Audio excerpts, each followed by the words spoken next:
بتائیں کہ اسرائیل غزہ میں فلسطینیوں پر اندھا دھند بمباری سے باز نہیں آیا۔ اسرائیلی فوج کی جارحیت کے دوران جاں بحق فلسطینیوں کی تعداد 900 ہو گئی ہے، جبکہ زخمیوں کی تعداد تقریباً 4500 تک پہنچ گئی ہے۔ فلسطینی وزارت صحت کے مطابق زیادہ تر اموات غزہ میں ہوئے ہیں۔ اور اسرائیل اور فلسطین کے معاملے پہ میں آپ کی رائے جاننا چاہوں گی کہ اس میں جو مسلم امہ ہے، مسلم ممالک ہے، ان کا کردار کیا ہونا چاہیے؟ پریشان کیا ہوا تھا ہمارے فلسطینی کو، انہوں نے بمباری کر کے کیا کچھ نہیں انہوں نے کیا۔ آج وہ اب جواب دے رہے ہیں ہمارے فلسطینی بھائی، ہمارے مسلمان بھائی جو بیچارے کلمہ پڑھ کے اور ہمارے بھائی اللہ اکبر کا نعرہ لگا کے یہ دو ریاستوں کے درمیان جنگ نہیں ہو رہی،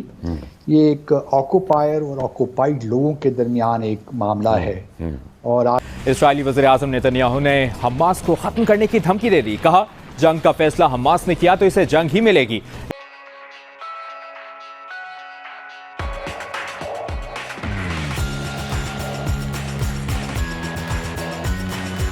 اور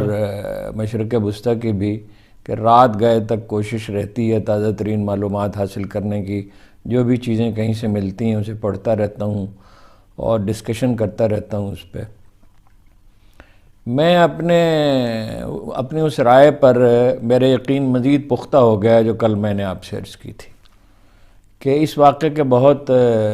جو فلسطینیوں نے حملہ کیا بہت ہی گہرے اور دور رس اثرات مرتب ہوں گے، بلکہ میرا جو ہے اب اس پہ یہ تاثر ہے کہ ساری صورتحال ہی مشرق وسطی کی بدلنے والی ہے۔ اور آپ جانتے ہیں کہ غزہ کی پٹی پچھلے 17 سال سے بلاکیڈ ہے وہاں پہ، اور پھر ہم یہ بھی جانتے ہیں کہ اوسلو ایکارڈز کے بعد ایک 2 اسٹیٹ سلوشن کی بات کی گئی، لیکن جب ابراہیم ایکارڈز ہوئے 2018 کو تو ایک امید پیدا ہوئی کہ چلیے اب اس کی وجہ سے شاید اسرائیل جو ہے وہ 2 اسٹیٹ سلوشن کی طرف واپس آئے گا، لیکن ہم نے دیکھا کہ بنجامن نتنیاہو نے جب پچھلے ماہ UNGA جنرل اسمبلی میں خطاب کیا،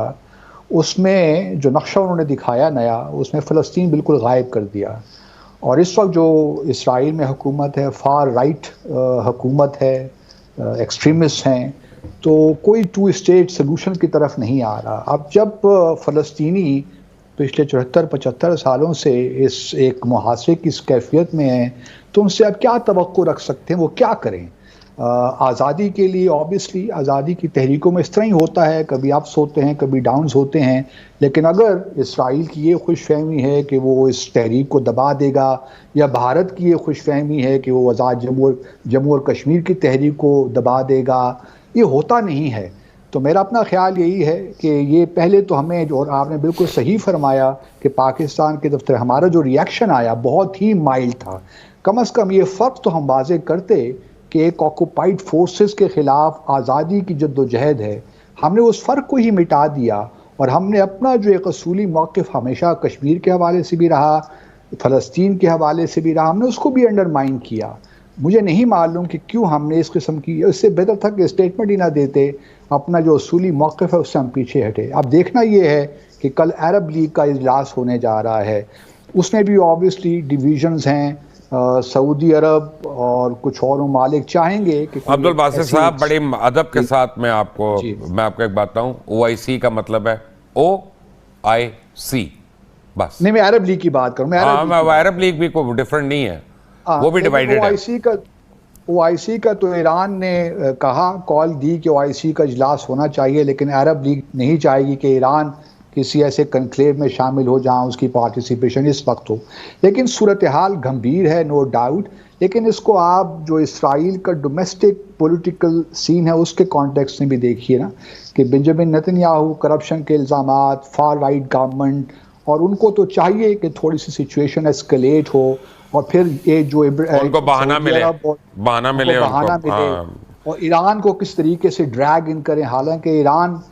ٹھیک ہے وہ حماس کے ان کے ساتھ تعلقات ہیں، اور خاص طور پہ حزب اللہ کے ساتھ تو یقینی طور پہ ہیں، لیکن امام خمینی نے بڑے واضح طور پہ کہا ہے کہ اس کم از کم حملے میں ان کا ہاتھ نہیں ہے، لیکن اس وقت ایران کو ضرورت بھی نہیں تھی، میں سمجھتا ہوں کہ اس قسم کی کارروائی کو وہ انکریج کرتے، کیونکہ ان کا سعودی عرب کے ساتھ ایک معاملہ چل رہا تھا۔ پھر ہم نے یہ بھی دیکھا کہ کس طرح امریکہ نے سعودی عرب کو پینڈر کرنے کے لیے تاکہ وہ ایران کے ساتھ مزید آگے نہ بڑھے، چائنا کے ساتھ آگے نہ بڑھے، پھر سعودی عرب نے ڈیفنس پیکٹ کی بات کی، سول نیوکلیئر پروگرام کی بات کی، اور اسرائیل کو تسلیم کرنے کے لیے فلسطین کے لیے کچھ کنسیشن مانگی، تو فلسطینی اپنے آپ کو یہ فیل کر رہے ہیں میرے خیال میں پچھلے کچھ سالوں سے کہ ان کو مارجنلائز کیا جا رہا ہے، ان کا جو ڈسپیوٹ تھا وہ ایک طرف اس پہ ایک لحاظ سے بیک برنر پہ ڈالا جا رہا ہے۔ تو میرے خیال میں حماس کی یہی کوشش یا فلسطینیوں کی یہی کوشش ہے کہ اس معاملے کو دوبارہ انٹرنیشنل ہورائزن پہ لایا جائے، لوگ اس سے بات کریں تاکہ 2 اسٹیٹ سلوشن کی طرف آیا جائے۔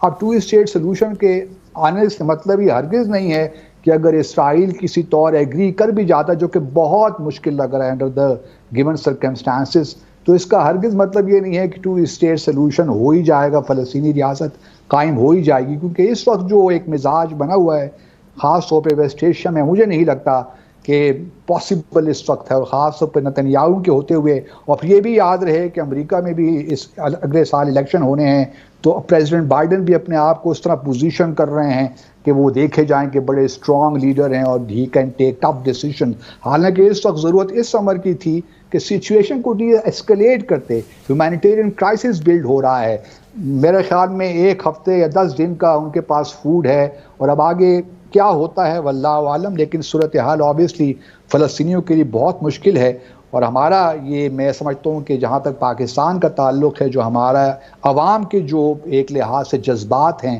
جو آفیشیل ہماری اسٹیٹمنٹ ہے اس کی قطعاً عکاسی نہیں کرتا۔ اور پھر یہ بھی ہمارے ذہنوں میں یہ بات یاد رہنی چاہیے کہ صرف فلسطین کا مسئلہ نہیں، ہمارے لیے کشمیر کا مسئلہ بھی بڑی اہمیت کا حامل ہے۔ اگر ہم حق خود ارادیت پہ یہاں پہ کمپرومائز کریں گے، آکوپائڈ اور آکوپائر کا جو فرق ہے وہ مٹا دیں گے، تو کل پھر ہم کشمیر کے حوالے سے ہی بات نہیں کر پائیں گے۔ یہ بھی اس معاملے پر آپ کیا سمجھتے ہیں؟ دیکھیں، جب تک اسلامک ممالک اکٹھے نہیں ہوں گے، ایک پلیٹ فارم پہ نہیں ہوں گے، ایک کامن کاز پہ نہیں ہوں گے، جہاں پر مسلمانوں کی بات ہے we should take united stand. NATO کو دیکھ لیں کس طریقے سے وہ ہے، ہمیں بھی ایک اسلامک یونائٹڈ فرنٹ بنا لیں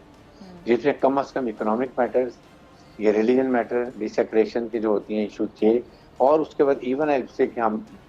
ایجوکیشن کے بارے میں کہیں نہ کہیں ہم ڈیفینس کے بارے میں اپنی بات کریں۔ ہمیں یہ وقت آ گیا ہے اس لیے کہ دیکھیں پیلسٹین کا رائٹ ہے کہ 2 اسٹیٹس جو ہم چوری کہتے ہیں ان کو اپنی جگہ دینی چاہیے، اور جو جگہوں پہ قبضہ ہو وہ واپس ہونے چاہیے۔ جس طریقے سے آپ کسی بھی کمزور کو جب آپ دباتے جائیں گے، ظلم کریں گے، غازہ میں جائیں گے، ویسٹ بینک پہ جائیں گے، جس بروٹل طریقے سے مارتے ہیں، دین وہ ریئیکشن ہونا ہے۔ And they have come up now, they have told the world کہ now there is a time کہ آپ اس کا فیصلہ کریں۔ اور اس وقت حماس بہت اسٹرانگ بارگیننگ پوزیشن پر ہے۔ آپ مذاکرات اس وقت کرتے ہیں جب آپ اسٹرانگ پوزیشن ہوتے ہیں۔ اگر آپ نے ان کے جنرل پکڑے ہوئے ہیں، بریگیڈیئرز پکڑے ہوئے ہیں، آپ کے کافی ٹروپس ان کے پکڑے ہوئے ہیں، سویلین پکڑے ہوئے ہیں، Israelis are very sensitive to this thing, تو they will have to come very soon, they will see کہ they will come to negotiating کہ جی ہمارے لیے تھوڑے then you can bargain properly. But Islamic government کا کام ہے ابھی اس کو آپ امیڈیٹلی سیز فائر کریں کہ اننیسیسری کسی بھی سائڈ کا انسانی جو جانی نقصان نہ ہو، اور اس کے بعد جب مذاکرات کا وقت آتا ہے دین آئی تھنک اس کو اچھے طریقے سے نیگوشیٹ کیا جائے۔ بھاگ دوڑ کر رہے ہیں، اب ان کے اوپر حملہ کر رہے ہیں اسرائیل کے اوپر، اب وہ پاگل ہوئے ہیں، اب وہ بکلا گئے ہیں، ان کو سمجھ نہیں آ رہی کہ ہم کس طرف جائیں اور کس طرف نہ جائیں۔ اب امریکہ صاحب انہیں کہہ رہے ہیں کہ ہم آپ کا ساتھ دیں گے، وہ کس اینگل سے ان کا ساتھ دیں گے؟ بھائی ہمارا تو کسی نے ساتھ نہیں دیا۔ آج اسرائیلیوں کے اوپر حملہ ہوا ہے تو باقی جو ملکان ہیں وہ پاگل ہوئے ہیں، وہ بکلائے ہوئے ہیں کہ ہم ان کا ساتھ دیں۔ ایسا نہیں ہونا چاہیے۔ ہمارے مسلمان بھائی ہیں جو فلسطینی، ہمارے بھائی ہیں، ہماری بہنیں جو وہاں رہتی ہیں، جو بیچاری برباد کر دیا، ان کے گھروں کو تباہ کر دیا، وہ روڈ پہ نکل آئی ہیں اللہ اکبر کا نعرہ لگا کے۔ آج وہ اگر اپنے لیے کھڑے ہوئے ہیں تو قوم کو چاہیے، قوم کدھر ہے، کدھر پاگل ہوئی ہوئی ہے، کدھر کھجل خوار ہو رہی ہے، اپنے چکروں میں پڑے ہوئے ہیں۔ بھائی آپ دیکھیں کہ ہمارا وہ ملک ہے، فلسطینی ہمارا ملک ہے، ہمارے بھائی رہتے ہیں وہاں پہ، ہمارے کون سے بھائی، ہمارے کلمہ بھائی وہاں رہتے ہیں، ان کو چاہیے کہ ان کا ساتھ دیں۔ ہمارے